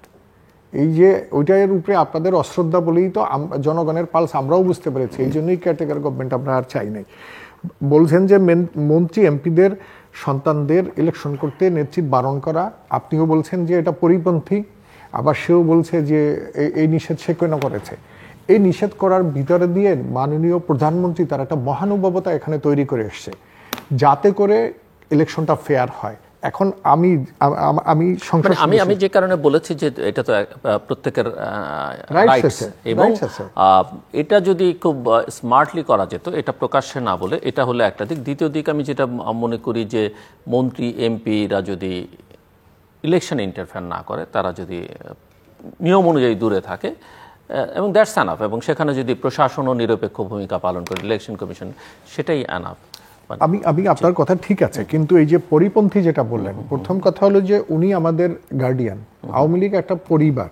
আমি এমপি হই, মন্ত্রী হই, আমাদের পরিবারের প্রধান হলো মাননীয় প্রধানমন্ত্রী। তো উনি তো এমন বলে নাই যে বাংলাদেশের কোনো জায়গায় কেউ কেউ ইলেকশন করতে পারবে না। উনি ওনার পরিবারের সন্তানদেরকে বলেছে যে তুমি নির্বাচন করবা, তুমি করবা না, এই অধিকার তার আছে। এটা আপনার ওই যে সাংবিধানিক জিনিস, সেটার ব্যর্থ হওয়ার কোনো কারণ নাই। তা প্রত্যেক পরিবারের গার্ডিয়ান যে, তার তো অধিকার আছে তার পরিবারকে পরিচালনা করা। তো এই যে আওয়ামী লীগের মন্ত্রী এমপি, এটা কি তার পরিবারের অংশ না? আমি তার নমিনেশন পেয়েছি, আমি তার পরিবারের অংশ না? আমার কথাটা তার শুনতে হবে না? তো এই যে এখন আপনি যেটা বলেছেন যে হ্যাঁ করলে যদি স্মার্টলি করা যেত, হ্যাঁ স্মার্টলি করার পরেও একটা ব্যাপার থাকে। যেমন আমার এলাকায় যে আপনি যদি আমার একটা উপজেলায় দেখেন, সেখানে আমার বিরোধী যারা, তারা পেয়েছে মাত্র 9,000 ভোট, যদিও অনেক নেতা তারা বাগিয়েছিলেন। আর অন্য দিক থেকে আমার এখানে ভোট ছিল 30,000 মনে করেন। তো এখন আমি যদি, সেখানে অনেক লোক আমার যারা ইলেকশন করেছেন তারা নির্বাচন করতেছেন 4-5 জন। এখন যদি কোনোভাবে কোনো একটা ফেসবুকের স্ট্যাটাস বা আমার পরিবারের কোনো সদস্য যদি ওই 4-5 জনের সাথে কারোর সাথে নামে, তাইলেই কিন্তু লোকজন মনে করবে যে এমপি সাহেবের বোধহয় এনার উপরে একটা প্রসন্ন সাপোর্ট আছে। তো জনগণ কিন্তু তাকে বানিয়ে ফেলবে। যার জন্য আমি আমার পরিবারের কোনো সদস্য এখন পর্যন্ত নির্বাচনে কারো জনসভায় বা কারো পক্ষে ফিজিক্যালি নামা তো দূরের কথা, একটা স্ট্যাটাসও পর্যন্ত দেয় নাই। এইটা কি? এইটা মাননীয় প্রধানমন্ত্রীর আসলে চাওয়া, যে আমরা যেন প্রভাব বিস্তার না করি। তো সে প্রভাব মুক্ত নির্বাচন করার জন্য এটা বলেছেন। এখন দল বড় হয়ে গেছে, দলের স্টেক হোল্ডার্স হয়েছে অনেক। এখন শুধুমাত্র এমপির ভাই, মন্ত্রীর ছেলে এরাই নির্বাচন করবে, তাহলে তো একটা পরিবারের ভিতরে সমস্ত নেতৃত্ব যায়। এর মানে এই না যে ওই ছেলের গুণাবলীতে কোনো শর্টেজ আছে, ওর রাইটস কোনো জায়গায় অফ হচ্ছে, সেটা না। এটা একেবারে তৃণমূলের সবার মধ্যে বন্টন করার জন্য এরকম। এখন ভাই বলতেছেন যে আওয়ামী লীগের নেতাদেরকেও বলে দিবে যে নির্বাচন করবে না। এইটা তো হয় না, মানে যে দল কেউ নির্বাচনে করবে না, এটা হয় না। এরপরে সে বলেছে যে আমাদের উপজেলা পরিষদের সবকিছু পার্লামেন্ট মেম্বারের কাছে দিয়ে দিয়েছে। কোনো জায়গায় উপজেলা পরিষদের কোনো জায়গায় হস্তক্ষেপ করার জন্য পার্লামেন্ট মেম্বারের কোনো এখানে এখতিয়ার নাই। উনি উপজেলা পরিষদের প্রধান উপদেষ্টা মাত্র, কোনো জায়গায় স্বাক্ষর দেওয়ার কোনো সুযোগ নাই, তার কোনো কনসার্ন নিয়ে কিছু করতে পারবে না। আপনি উপজেলার ভিতরে যতগুলো কমিটি আছে, শুধুমাত্র স্বাস্থ্য হসপিটাল ব্যবস্থাপনা কমিটির সভাপতি শুধুমাত্র পার্লামেন্ট মেম্বার, যেখানে তার স্বাক্ষর দরকার হয়, তাও এক্সিকিউটিভ অথরিটি না। এটা হলো যে আপনি যে মিটিং করবেন সেই মিটিংয়ের রেজুলেশন সিগনেচার করা। এছাড়া সব কিছুই আপনার ওখানে যে ইওনো সাহেব আছেন এবং উনি ওনার ম্যানুয়াল অনুযায়ী করে। এখানে পার্লামেন্ট মেম্বাররা হস্তক্ষেপ করার কোনো রাস্তা নাই এবং করেও না এখন, এবং এটা আমাদের দলীয়ভাবেও নিষেধ আছে। আরেকটা প্রসঙ্গ উনি তুলেছেন যে নতজানু পররাষ্ট্রনীতি। আমি আপনার কাছে এই প্রশ্ন রেখেছিলাম, এবং তিনি বর্ডার কিলিং এর উদাহরণ টানছিলেন। এবং আপনি জানেন যে এখন একটা অভিযোগ প্রতিবেশী দেশের বিরুদ্ধে যে তারা বিগত নির্বাচনে বা তার আগের নির্বাচনে প্রভাব বিস্তার করেছে, ফলে একটা ইন্ডিয়ান প্রোডাক্টস বয়কটের একটা সামাজিক যোগাযোগ মাধ্যমে একটা আন্দোলন চলছে। সব মিলিয়ে আমি একটু আপনার পজিশনটা শুনতে চাই। এইখানে আমাদের স্বাধীনতা যুদ্ধর যদি অবস্থাটা দেখেন, সেখানে আমাদের যে পার্শ্ববর্তী বন্ধু দেশ, ওনাদের সহযোগিতা আমাদের প্রয়োজন ছিল। তো সেই সময় থেকে আমাদের দল সাথে তাদের একটা বন্ধুত্বপূর্ণ সম্পর্ক, কিন্তু আমাদের প্রধানমন্ত্রী কিন্তু এখানে স্পষ্টভাবে বলা আছে যে কারোর সাথে বৈরিতা নয়, সকলের সাথে বন্ধুত্ব। তো এইখানের ভিতরে যে আমাদের একটা ফ্রেন্ডশিপ, সেইটাকে যদি অন্য কেউ যদি বলে মানে নতজানু অবস্থা, তাহলে নতজানুর অবস্থার যদি হয়, তাহলে তাদের উদাহরণ আপনারা টানেন না কেন? যে এই যে আন্দোলন সংগ্রাম করার জন্য নির্বাচনের আগে ইনরা কত জায়গায় ছোটাছুটি করেছেন, বিশ্বের কোন কোন দেশের ওনারা কূটনীতিক যারা আমাদের দেশে আছে তাদের কোন কোন দরবারে না গেছেন, উপস্থাপনা ওনারা তো পে করে দিয়ে কোনো পার্মানেন্ট এখন মানে লোকই রেখে দিয়েছেন, যে ওখানে যেদিনই মার্কিন যুক্তরাষ্ট্রের ব্রিফিং হবে সেদিন ইচ্ছা করে করে কিছু প্রশ্ন করে মানে উত্তরগুলো নিয়ে সেগুলো আবার পাবলিসিটির জন্য। তো এগুলো তো মানুষ বুঝে এখন মিডিয়ার যুগে, যে কাজেই এই যে নতজানু অবস্থা, তারা আমরা ফ্রেন্ডশিপের মধ্যে আছি, আর তারা নতজানু মানে সবার কোলে ওঠার জন্য প্রত্যেক দিন দৌড়াদৌড়ি করতেছে। তো কাজেই এই যে বর্ডার ক্লিক যেটা হয় সেটা নিয়ে আমাদের যারা বিজিবি আছে তারা ফ্ল্যাগ মিটিং করে, সেটা নিয়ে আমাদের প্রতিবাদ লিপি হয়, সংসদেও কথা হয়। সংসদে এর আগেও আপনার অনেকগুলো সেশনে এই বর্ডার ক্লিক নিয়ে কথা হয়েছে, এবং এইবারে তো আমাদের প্রায় 250 পার্লামেন্টারিয়ান আছে যারা আসলে স্বতন্ত্র। আমাদের 2 তারিখে পার্লামেন্ট আছে, নিশ্চয়ই সেখানেও কেউ কথা বলবেন, এবং সেই কথা বলার জন্য আপনি দেখবেন যে এনাদেরকে আমাদের তুলনায়, সরকার দলীয় আমাদের তুলনায় ওনাদেরকে সময় বেশি দেওয়া হয় যাতে ওনারা আরও বেশিভাবে কথা বলতে পারে। তো সব কিছু সেরকম আছে। নির্বাচন ওনরা বয়কট করলেও ওনাদের পক্ষ থেকে তো সবাই করতে পারে নাই। এখনও 48 জন নির্বাচনের ভিতরে আছে যারা বিএনপির কোনো না কোনোভাবে যুক্ত, এবং আমরা দেখলাম যে মেয়র নির্বাচন হয়েছে ময়মনসিংহের, সেখানেও ছাত্র দলের নেতা উনিও নির্বাচনে অংশগ্রহণ করে এবং সে বিজয়ীও হয়েছে। তো আমরা তো এখন এটাকে ওপেন করে দেওয়া, গণতন্ত্র এইভাবে ওপেন করে দেওয়া আছে। এখন তাদের জায়গা সমস্যা একটা জায়গায়, যে তাদের লিডারশিপের প্রবলেম। এই জন্য তারা নির্বাচনটা এখন এর মাথার উপরে দোষ দিবে, ওর মাথার উপরে দোষ দিবে, এইরকম করে করে আসলে তাদের মূল কথাটা তো কেউ বলতে পারতেছেন না, এই বলার সাহসও তাদের নাই।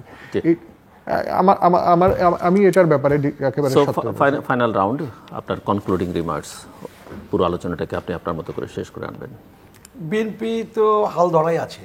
বেগম খালেদা জিয়া যদিও কারামুক্ত নন, তারেক রহমান ভারপ্রাপ্ত চেয়ারম্যান, তারেক রহমানের যুগান্তকারী যে রাজনীতি, সৃজনশীল রাজনীতি, এই রাজনৈতিকভাবে মোকাবেলা করতে আওয়ামী লীগ তো বিগত দিনগুলোতে ব্যর্থ হয়েছে, এবং ব্যর্থ হয়ে সর্বশেষ আওয়ামী লীগ যে নির্বাচনটি করলো, দ্বাদশ জাতীয় সংসদ নির্বাচন 24 সালের 7 জানুয়ারি, এটা কলঙ্কের নির্বাচন। সেই নির্বাচনও কিন্তু আওয়ামী লীগের নিবন্ধিত যে দলগুলো আছে সবগুলো তাদের সাথে নির্বাচনে যায় নাই। যে 28টি গিয়েছিল, 28টির মধ্যে কিন্তু প্রায় 24টি দল কিন্তু একেবারে ছিটকে পড়েছে, একটা সিটও পায় নাই। তার মানে তাদের কোনো গ্রহণযোগ্যতা নেই, কিংবা তাদেরকে গ্রহণযোগ্য হওয়ার জন্য ব্যবস্থা আওয়ামী লীগ করে দেয় নাই, কিংবা আওয়ামী লীগ ম্যানিপুলেট করে তারা নিজেরাই নিজের ক্ষমতা নিয়ে গেছে, তাদেরকে নির্বাচনে জিততে দেয় নাই। একটার একটা তো হবেই। মূল কথাটা যাই হোক, ওই 24টা দল কিন্তু ছিটকে পড়েছে। বাকি যে 4-5টা দল ছিল, সেখানেও জাতীয় পার্টি বিরোধী দল 11টি সিট নিয়ে একেবারে সবচেয়ে দুর্বল বিরোধী দল। আমাদের দেশের যে পরিস্থিতি, একইভাবে হচ্ছে ভোটার ছাড়া একটা নির্বাচন কমিশন সকালে বললো যে 17%, আবার বললো দুপুরের দিকে 27%, একবারে 1 ঘন্টার 2 ঘন্টার ব্যবধানে কীভাবে 42% হয়ে গেল? কীভাবে হলো? ম্যানুয়াল যে আপনার ভোটের মধ্যে একটা ইয়াতে আপনার 400-500 ইয়া থাকে, আপনার পার্লামেন্ট ইলেকশন আপনি জানেন, ভোট দিতে কতক্ষণ লাগে। সুতরাং এই যে ম্যানিপুলেট করে যে একটা মানুষ তো সেটা বিশ্বাস করে না। মানুষের জনগণ কিন্তু নির্বাচনে অংশগ্রহণ করে নাই। বিএনপির ডাকে জনগণ সাড়া দিয়েছে, জনগণ কেন্দ্রে যায় নাই। এটা কিন্তু আওয়ামী লীগের একটা বিশাল মেসেজ। আওয়ামী লীগের উপজেলা নির্বাচনও তাই হবে, যতই প্রচারণা করুক নানানভাবে, মিডিয়াতে, নির্বাচনে নানানভাবে প্রচারণা করার জন্য তো এই সমস্ত অবলম্বন করছে। মন্ত্রী ছেলেরা যাবে না, আওয়ামী লীগের এমপি ছেলেরা যাবে না নির্বাচন, এগুলো জাস্ট একটা মানে আমি বলবো যে লোক দেখানোর মতো, কোনো আন্তরিকতার এখানে ছাপ আছে বলে আমি বিশ্বাস করি না। সুতরাং যাই করুক, মানুষ এখন অংশগ্রহণ করবে না। আওয়ামী লীগের অধীনে মানুষ নির্বাচন আর ভয় পায়, অংশগ্রহণ করতে ভয় পায়, যাবে না। আমার বক্তব্যটা হলো, এখান থেকে বেরিয়ে আসতে হবে আমাদেরকে। আমরা আওয়ামী লীগকে দোষারোপ করি, আওয়ামী লীগও একটা বিরাট একটা সংকটের সমস্যায় পড়ে গেছে। এখান থেকে তাদেরকে বের করে আনতে হলে বিএনপির মতো নেতৃত্ব লাগবে। তারা যেখানে পড়ে গেছে আওয়ামী লীগ খাদের মধ্যে, এই খাদের কিনারে পড়ে গেছে, কিনার থেকে খাদে পড়ে গেলে দেশে আরও সংকট তৈরি হবে, রাজনৈতিক সংকট। আমরা সেটাও চাই না। আমরা রাজনৈতিক দল হিসেবেই চাই আওয়ামী লীগও টিকে থাকুক, অপরাপর সকল ছোট হোক, বড় হোক, মাঝারি হোক, সকল গণতান্ত্রিক দলগুলো টিকে থাকুক। কিন্তু আওয়ামী লীগের দৃষ্টিভঙ্গি হচ্ছে একটা, তাদেরকে ছাড়া আর কোনো দল থাকবে না বাংলাদেশে, শুধু তারাই থাকবে, একেবারে বাকশালার দলে। এটা তো হতে পারে না। এটা স্বাধীন বাংলাদেশ, এই দেশের মানুষ কিন্তু যুদ্ধ করে স্বাধীন করেছে, এবং যখন তখন এই দেশের মানুষ রাস্তায় নামে না, সেটাও সত্য। কিন্তু রাস্তায় যদি নামে একবার, বিজয় অর্জন না করে কিন্তু ঘরে ফিরে না। এটা বাংলাদেশের মানুষের অভ্যাস।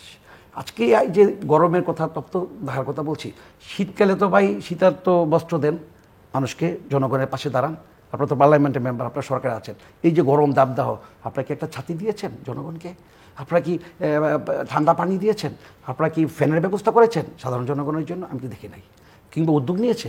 কিন্তু সরকার থেকে উদ্যোগ নিতে হয়। এই যে তপ্ত গরমের মধ্যে কোনো গরিব মানুষের জন্য কোনো মেসেজ আছে? বরং লোডশেডিংয়ে মানুষ নিঃস্ব।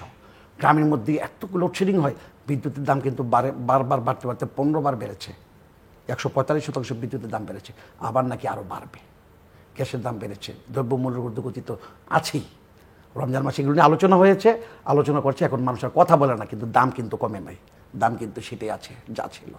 এখান থেকে আমাদেরকে বেরিয়ে আসতে হবে। দুর্নীতি করে না, আজকে ফরাসুদ্দিন সাহেব বলেছেন যে প্রতি বছর বাংলাদেশ থেকে $300 বিলিয়ন যাচ্ছে, 300 কোটি ডলার পাচার হচ্ছে, ধরতে পারছে না, কিন্তু ধরছে, কিন্তু তাদেরকে মামলার আমল আনছে না, অ্যাকশানে যাচ্ছে না। হাজার হাজার কোটি টাকা পাচার হচ্ছে, কোনো অ্যাকশানে যাচ্ছে না। যাদেরকে অ্যাকশান নিবে সেখানে আদালত বলতেছে 2 মাস 3 মাস তাদেরকে সময় দেওয়া হচ্ছে। তার মানে 3 মাসে কী করবে তারা? 3 মাসে তারা গুছিয়ে নেবে। এই হচ্ছে আমাদের দেশের পরিস্থিতি। এখান থেকে বেরিয়ে আসতে হলে শক্তিশালী রাজনৈতিক দল লাগবে, শক্তিশালী বিরোধী দল লাগবে। পার্লামেন্ট তো নাই, রাজপথেরই শক্তিশালী রাজনৈতিক দল লাগবে। সেই দলটি হচ্ছে জনগণের দল বিএনপি। বিএনপিকে আজকে আওয়ামী লীগের কিছু কিছু নেতারা, শাসক দলের কিছু কিছু নেতারা মনে করতে পারে যে আমরা পার্লামেন্টে মেম্বার আছি কিংবা আমরা মন্ত্রী আছি, এমপি আছি, অসুবিধা কি, ভালোই তো আছি। তারাও রাতে শুয়ে শুয়ে চিন্তা করে যে না, এই এমপি এই মন্ত্রী এটা আনন্দের নয়। লড়াই করে ভোটের লড়াইয়ে এমপি মন্ত্রীর মধ্যে সম্মান আছে, শ্রদ্ধা আছে, ভালোবাসা আছে। 91, 96, 2001 সালে যারা এমপি হয়েছে, যে দলেরই হোক, ভালো ছিল। আপনিও আপনার জায়গায় এমপি হয়েছেন, নিশ্চয়ই আপনার কাছে আরও ভালো লাগতো। আপনি হয়তো এমপি হইতেন, বিএনপি নির্বাচন করলে, আমি আপনাকে ছোটো করে বলছি না, বিএনপি সেখানে যদি যেত নির্বাচন করতো, আপনি লড়াই করতেন, লড়াই করে এমপি হলে আপনার কাছে আনন্দ লাগতো। তো কার সাথে লড়াই করেছেন আমি জানি না। সেখানে জামাত এবার হয়তো নির্বাচনে যায় নাই। এই যে উপজেলা ইলেকশনে কিন্তু জামাত গেছে, আপনি জানেন। এই জামাতকে নিয়ে আওয়ামী লীগ কিন্তু তত্ত্বাবধায়ক সরকার প্রতিষ্ঠা করেছে। জামাতকে কিন্তু কখনো কখনো আওয়ামী লীগ বলে যে বিএনপি ঘরনার লোক, এদেরকে রাজাকার নানা রকম করে। জামাত নির্বাচন করছে না এখন, জামাতে কিছু কিছু জায়গায় নির্বাচন, কিছু কিছু জায়গায়, যেটা বিএনপিরও করছে। এখন আমার বক্তব্যটা হলো, এখান থেকে আমাদেরকে বেরিয়ে আসতে হবে। দেশটা আমাদের, আমি বারবার বলছি, এই দেশের স্বাধীনতা আমাদের অর্জন, এটা আমাদের অহংকার। এই 18 কোটি মানুষ জনগণ আমাদের। এখানে বিএনপি করি বলেই আপনি আমাকে মিথ্যা মামলা দিয়ে আমাকে জেল খাটাবেন। আবার বিএনপি করে না, আওয়ামী লীগও করে না, সাধারণ মানুষ আছে এরকম যারা সত্য কথা বলে, তাদেরকে আপনি বিএনপি ঘটনা নিয়ে তাদের নামে আপনার মামলা দিচ্ছেন। এরকম অসংখ্য রেওয়াজ আছে, আমি আপনাকে নাম সব বলতে পারবো। এই উদাহরণগুলো থেকে বেরিয়ে আসতে হবে আওয়ামী লীগকে। দুর্নীতিতে আওয়ামী লীগ চ্যাম্পিয়ন হয়েছে। আওয়ামী লীগের কমিশনারদের বাড়িতে হাজার হাজার কোটি টাকা পাওয়া যাচ্ছে, স্বর্ণ পাওয়া যাচ্ছে, ক্যাশ টাকা পাওয়া যাচ্ছে। আওয়ামী লীগ আজকে বিশ্ববিদ্যালয়গুলোতে 143টা বিশ্ববিদ্যালয়, বাংলাদেশের 43টা বিশ্ববিদ্যালয়ে আপনার নির্বাচন কমিশনের প্রতিবেদনে আসছে যে দুর্নীতি 114 কোটি টাকা দুর্নীতি শেষ করতে 43টা পাবলিক বিশ্ববিদ্যালয় প্রতিবেদনে চলে আসছে। এখানে দুর্নীতি আওয়ামী লীগ দমন করতে পারছে না, আওয়ামী লীগ সন্ত্রাস দমন করতে পারছে না, সুষ্ঠু নির্বাচনের ব্যবস্থা করতে পারছে না। সুষ্ঠু একটা নির্বাচন, স্বাধীনতার 54 বছর পরেও কোন পদ্ধতিতে নির্বাচন হলে জনগণ ভোট দেবে, কোন পদ্ধতিতে নির্বাচন হলে জনগণ অংশগ্রহণ করবে, সেই পদ্ধতিটি আমরা আজ পর্যন্ত প্রতিষ্ঠা করতে পারিনি। সুতরাং আমাদের এখান থেকে বেরিয়ে আসতে হবে। আমি সেই কথাই বলবো, এই দেশটি আমার, এই দেশটি আমাদের। জি, আমি আমার বক্তব্য যেহেতু শেষ পর্যায়ে, প্রথমত রফিক সাহেব, তাদের জন্য শুভকামনা। তারা যে কথাগুলো বলছেন, এই কথাগুলো যদি সত্যি হয় তাহলে জনগণ সেটা নেবেন এবং আপনাদের জন্য সেটার জন্য শুভকামনা। কিন্তু মাঝে মধ্যে কিছু কথা যেগুলো বলেন, এগুলো মানুষ আসলে বিশ্বাস কতখানি করে এটা দেখবেন। যেমন ইফতারের কথা বলেছেন, আপনাদের অনেক নেতা দেখলাম যে প্রোগ্রাম করে, সেখানে বলে যে আমাদের মন্ত্রী বলেছেন যে খেজুর খাওয়ার কি দরকার, দেশীয় ফল দিয়ে ইফতার করবেন। সেটাও আপনারা একটা বড় উপাদেয় বস্তুতে বানিয়ে ফেললেন যে নবী রাসূল সাল্লাল্লাহু আলাইহি ওয়াসাল্লাম উনি খেজুর দিয়ে করেছেন, সেটা সুন্নাত, সেটা আমাদের আওয়ামী লীগ সরকার করতে দিচ্ছে না। বিষয়টা কি তাই, নাকি এখানে আমাদের দেশীয় ফলের একটা প্রমোট করার একটা চেষ্টা করা হয়েছে দেশের ভিতরে, যাতে করে আমাদের বৈদেশিক মুদ্রা কিছু সেটা অবশ্য বেশি প্রমোট করেছে আওয়ামী লীগের মিত্র এক প্রাক্তন মন্ত্রী। হ্যাঁ, আমি সেটাই বলেছি যে এটা তো দেশীয় প্রমোট করতে তো আমরাও চাচ্ছি না, সেটা আমি বিতর্ক করবার সময় এক্স্যাক্টলি। তো এটা একটা প্রমোশনের জন্য, কিন্তু সেটা চলে গেল প্রোপাগান্ডায়। আপনি বলছেন যে ইফতার করতে প্রধানমন্ত্রী মানা করে, এটা ধর্মীয় অনুভূতিতে আঘাত এনেছে। আপনি কি এবার জানেন যে সৌদি আরবের সকল মসজিদে এবার মসজিদের অভ্যন্তরে ইফতার করা নিষেধ করেছে? আমি তখন উমরায় ছিলাম, তখন দেখলাম যে সেখানে মেসেজ আমি পেলাম, ওখানকার সিম যেহেতু ছিল, যে সমস্ত মসজিদে তারা ইফতার ক্যান্সেল করে দিয়েছে বিকজ অফ এনভায়রনমেন্ট। হ্যাঁ, তো অনেকগুলো প্রেক্ষাপট। এখন সেখানে যদি বলি যে আমাদের ধর্মের জায়গা হলো সৌদি আরব, সেখানে তারা এটা করছে কাজেই ওরা জালিম, এটা বলা তো যাবে না। এটা তো প্রেক্ষাপটের একটা ব্যাপার আছে। তো তেমনি করে মাননীয় প্রধানমন্ত্রী এটা বলেছেন যে ইফতার পার্টির নামে যে একটা অবস্থা তৈরি হয়, যে এখানে অর্থের যেটা, উনি তো বলেছেন যে ইফতার তোমরা দাও, সে তো আমরা অনুষ্ঠান করে, আপনারা ইফতার করেছেন, আপনারা ঠিকই বসে বসে ইফতার করেছেন, সেখানে আপনাদের পেট ভর্তি খাবার খেয়েছেন, উদর পূর্তি করেছেন, কিন্তু আমাদের দল তো আপনারা দেখেছেন যে আমাদের পার্টির সেক্রেটারি এবং অন্যান্য সংসদ সদস্য তারা এই বড় জমায়েত করে ইফতার দিয়েছে। তো মাননীয় প্রধানমন্ত্রীর ওটা মেসেজ ছিল, ওটুক মেসেজ ছিল। তো কাজেই শোনেন, এখন কারা মানে জনগণের দল আর কারা কি ইতিহাস, এগুলো আমরা যত যাই বলি না কেন, মানুষ এটা জানে, মানুষের মাথায়, হ্যাঁ, এটা এটা তাদের মাথায় আছে। তো আমি সবসময় বলবো যে আমি আপনাদের জন্য শুভকামনা করি। আমরা রাজপথেও আছি, সংসদেও আছি, সর্বোচ্চ আছি, এমন কোনো জায়গা নাই। রাজপথে আমি আমাদের দ্রব্যমূল্যের প্রতিবাদ সুযোগ নাই। না, এখানে আমরা দ্রব্যমূল্যের জন্য যে কাজ করার দরকার সেটা সরকার স্থানীয়ভাবে কাজ করতেছে এবং সে মন্ত্রণালয়ও কাজ করতেছে। তো যাই হোক, আমি তৃতীয় মাত্রার সকল দর্শক শ্রোতা এতক্ষণ যারা উপভোগ করছেন আমি তাদের প্রতি ধন্যবাদ জানিয়ে আমি শেষ করছি। জয় বাংলা, জয় বঙ্গবন্ধু। অনুষ্ঠানের শেষ প্রান্তে আমরা সামাজিক যোগাযোগ মাধ্যম ফেসবুক এবং টুইটারে তৃতীয় মাত্রা লাইভ স্ট্রিমিং হচ্ছে। আপনারা দেখতে পারেন, টেলিভিশনের পর্দায় দেখতে না পারলে যে কোনো সময় যে কোনো স্থান থেকে ইউটিউবে তৃতীয় মাত্রার চ্যানেলটি সাবস্ক্রাইব করে পর্ব বা পুরোনো পর্বগুলো আপনারা দেখতে পারেন। অ্যাডভোকেট রফিক শিকদার এবং মিস্টার এস এম শাহজাদা, অসংখ্য ধন্যবাদ এই আলোচনা শোনার জন্য। দর্শক, আমার দুই অতিথি আলোচনা করেছেন, বিতর্ক করেছেন। মূল কথা যেটিগুলো ওনাদের মধ্যে উচ্চারিত হয়েছে যে কে ভালো কে মন্দ সেটা জনগণই ডিসাইড করবে এবং জনগণকে সেটা ডিসাইড করবার আসলে সুযোগ করে দেওয়া দরকার এবং দোষারোপের রাজনীতি, প্রতিহিংসার রাজনীতি থেকে বাংলাদেশকে মুক্ত করা দরকার। বাংলাদেশকে গণতান্ত্রিক ভিতের উপরে আরও শক্তিশালী করে গড়ে তোলা দরকার। গণতান্ত্রিক প্রক্রিয়াকে আরও সামনের দিকে এগিয়ে নিয়ে যাওয়া দরকার এবং তার জন্য রাজনৈতিক দলগুলোকে শক্তিশালী করা দরকার। অবশ্যই সরকারি দল এবং বিরোধী দল, বাংলাদেশের মানুষের এখন পর্যন্ত ঘুরে ফিরে আসছে এই দুটো প্রধান দলের উপরে, আওয়ামী লীগ এবং বিএনপি। এই দুটো দল ভেতর থেকে যত রাজনৈতিকভাবে শক্তিশালী হবে সেটি বাংলাদেশের গণতন্ত্রের জন্যই কল্যাণকর হবে এবং অবশ্যই গণতন্ত্রের দুটো চাকা, দুটো রাজনৈতিক দলের অস্তিত্বই, অন্তত দুটো রাজনৈতিক দলের অস্তিত্ব, শক্তিশালী অস্তিত্ব গণতন্ত্রের জন্যই প্রয়োজন। এটা সবাই একমত। আমাদের সঙ্গে থাকবার জন্য অসংখ্য ধন্যবাদ। আপনাদের সবার জন্য শুভকামনা।